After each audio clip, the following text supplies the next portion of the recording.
বিশ্বের বৃহৎ জনগোষ্ঠীর দেশ ভারত।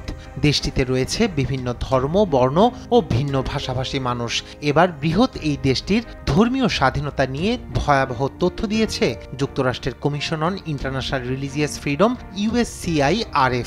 ভারতের ধর্মীয় স্বাধীনতা পরিস্থিতি ভেঙে পড়েছে বলে জানানো হয় বুধবার প্রকাশিত তাদের প্রতিবেদনে।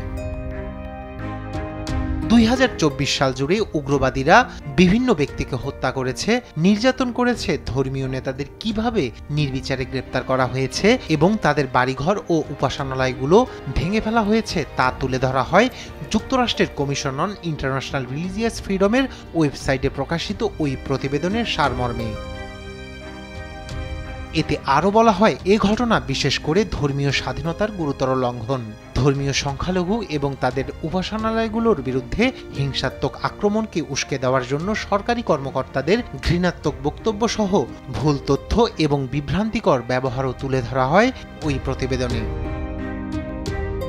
নাগরিকত্ব সংশোধনী আইন, ইউনিফর্ম সিভিল কোড এবং বেশ কয়েকটি রাজ্য স্তরে ধর্মবিরোধী ও গোহত্যা আইন সহ ধর্মীয় সংখ্যালঘুদের লক্ষ্যবস্তু করে তাদের ভোটাধিকার থেকে বঞ্চিত করার জন্য ভারতের আইনি কাঠামোর পরিবর্তন এবং তার প্রয়োগ কিভাবে ঘটেছে তার বর্ণনা দেওয়া হয়েছে কমিশন অন ইন্টারন্যাশনাল রিলিজিয়াস ফ্রিডমের ওই প্রতিবেদনে।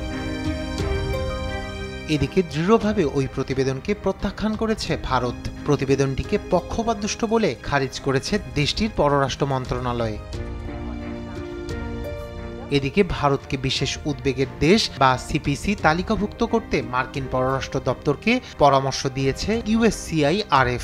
এ বিষয়ে পররাষ্ট্র দপ্তরকে উদ্যোগ নেওয়ার আহ্বান জানায় তারা। রায়হান কবি শুভ্র, নিউজ ডেস্ক, দেশ টিভি।